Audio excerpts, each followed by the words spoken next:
It's Jake with Rochester Property Solutions going over non-payment evictions in Rochester, New York, and what you as an owner, property owner, or private landlord need to know about the processes locally.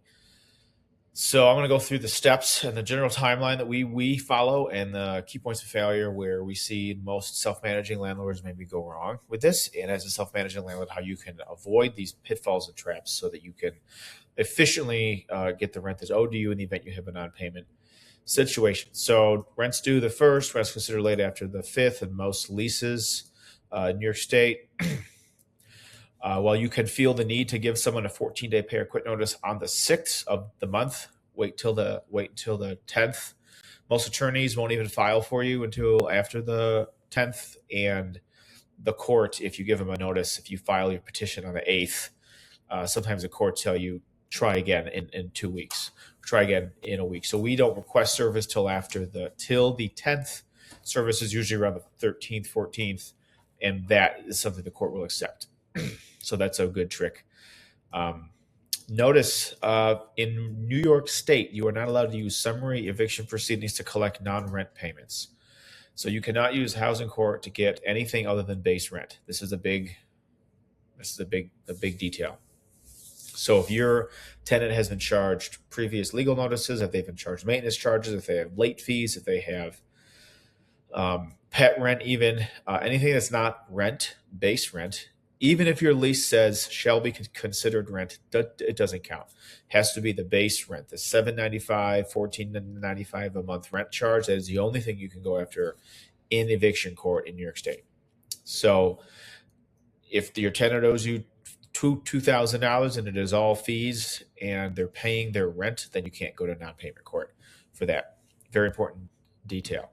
So we wait until there's $500 of base rent owed before we initiate an eviction proceeding. So we have some tenants that owe us $1,200, but it's all maintenance bill back or it's late fees, and we can't pursue it, and we don't waste our time because you'll pay the process server, you'll go to court, you'll pay your attorney, and the court would be like, well, they only owe you $275 in rent. They paid, and if the balance is low enough, the court ref will just dismiss the case. So we wait till $500 in base rent, or you're going to just spend a lot of money spinning your wheels and not get anywhere. Okay. So then you serve, so for the 14-day notice. So then now you're at the 10th of the month and you need to serve the 14-day notice. It cannot be served by the property owner. It has to be served by a third party. Hire a process server.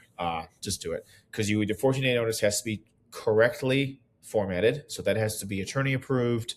So have your attorney review your 14-day notice. Make sure it's formatted correctly. The charges, the address, don't have the wrong address. Don't be missing a unit. If it's unit 2, unit 2 needs to be on the notice. You can't just say 123 Main Street, person's name, balance, because you'll get the court and the court will dismiss it because it doesn't have the unit number. Don't make that mistake. So have your attorney review your 14-day notice. And then your whoever serves the notice has to fill out an affidavit of service. That also has to be done very particularly, very correctly. It is far worth it to pay a process server $60, $100 to serve your 14-day notice and make sure it's done correctly. That's very important. And hire a professional process server, use an attorney approved notice format, saves all the headache of getting all the way to court, and then do it again. So your 14-day notice goes out around the 10th to the 15th. By the time it's served, 14 days starts ticking. Sometime around the 25th or the 30th, your 14-day notice will expire. This is where you submit your petition to go to court. We suggest referring to an eviction attorney. So LLCs are required to use an attorney. Private landlords are not required to use an attorney. Now, LLCs being required to use an attorney is a Rochester City Court requirement. That is a Rochester City Court requirement. Other municipalities may require this as well. In Rochester City Court, as an LLC, you need to have it and be represented by counsel. Private landlords do not have to be. However, I would not advise doing eviction proceeding without one. Just call an eviction attorney. We have some we can refer to you. Email me, call me, whatever, if you want a referral. But there's good ones out there. I would use one. First court appearance is typically 3 weeks out from the petition date. So you got the 14 days expired on the 30th. A few days for your attorney to do the petition. 3 weeks from then, you get the first date. It's usually 6 weeks from the date you served the 14-day notice. By the time you get the 14-day notice back and the petition filed and you go to court and then you get a court date, it's usually 6 weeks from the date that 14 notice was filed. First appearances are batched in the mornings so that the procedures of the court can be more efficient. And then your at court, your attorneys at court, specifically, you don't have to go as a landlord. I don't think you should go. It's just kind of a waste of time generally. How the court runs today. So what I'm personally on the Rochester Housing Court Advisory Committee, and I've wrote the most recent recommendation to the state legislature, and we've helped reform court processes and procedures the last 3 years since I've been helping out here with the team with the broader committee. So all evictions are initially heard by a court referee, which is like a judge, but not. And this is the same person for every single eviction case heard in city court. This is really great because it puts a lot of consistency in place. We used to have the 9 or so rotating city judges every 6 weeks to be a new judge. And you'd have wildly different interpretations of the law, wildly different requirements for what to submit. Inconsistency was the name of the game, and that's been changed. The cases only go to city court judge if there's a hearing, and that's very seldom. So this is a great change. So you get faster first appearances, and you get consistency in how they're handled, which is phenomenal. Typically, the first appearance will see a 2-week adjournment. That's very normal. The adjournment is to determine if the resident is eligible for rental assistance. Residents almost always receive free legal counsel so that the residents know what to apply for, what they can apply for. And then you have a 2-week adjournment-ish, and then you're back in court. Usually, if the resident is eligible for one of these rental assistance programs, the application's been done, and then you're adjourned out to see the results of that application, or you go on a payment plan. This is important to note. Most non-payment cases end in a payment plan, which is satisfied by the resident, and the court doesn't evict them. Like, the resident stays in place. This is in our experience. I think this is very, very typical. I think most landlords are very happy with this outcome.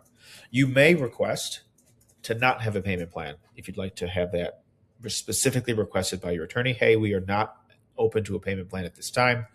We'd like to have a warrant instead. In which case, the referee will usually honor that, or that may trigger a hearing. If the resident says, no, I want to pay, you might go to a hearing. But most non-payment cases end in a payment plan.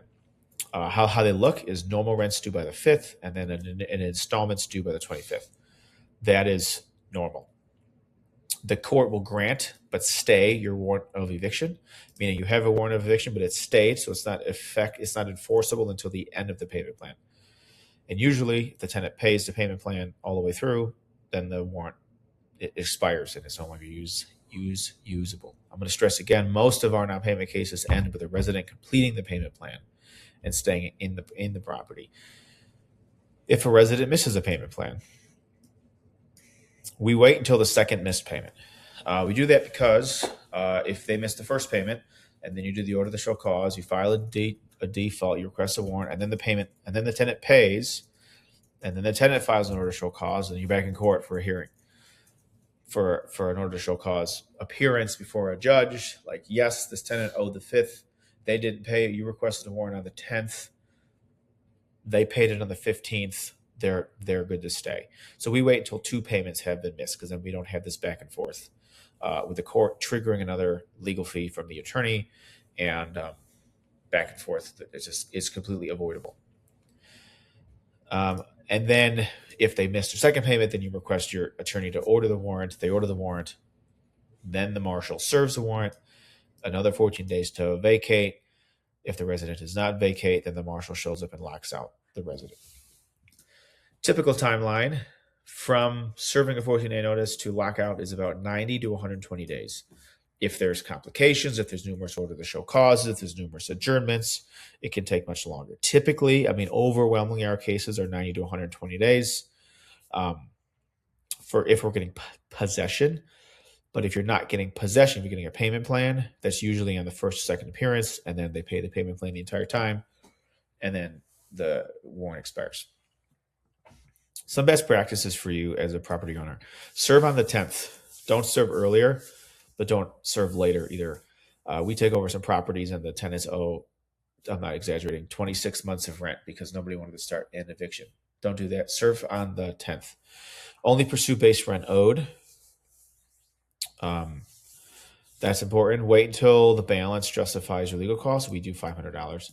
Hire a process server, hire an eviction attorney. You will end up spending so much more money in lost rent because you're restarting a process because there was a clerical error on the affidavit of service. There's a clerical error on the petition. Your 14-day notice had a clerical error.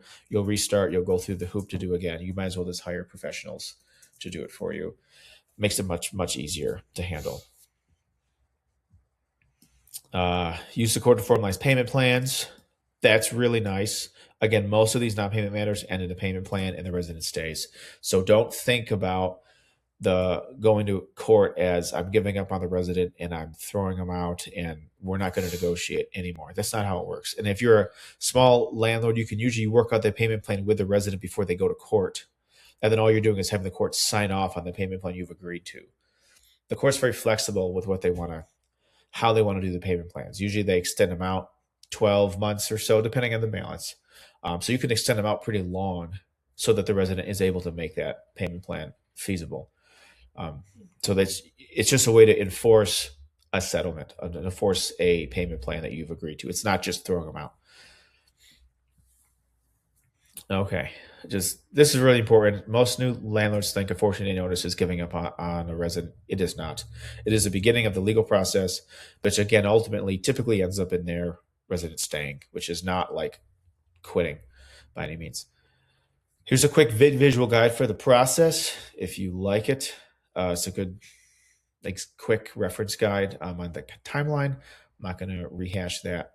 And then if you're a property owner and you want some other free resources we can give you, we have a free landlord playbook for all the processes we use here in Rochester, New York as professional third-party management. We give you a free scope of work template. I give you a free rental analysis calculator, or you can contact us for information on property management services. All those are available with the link below. Thanks for watching. I hope you found this valuable. Have a great day.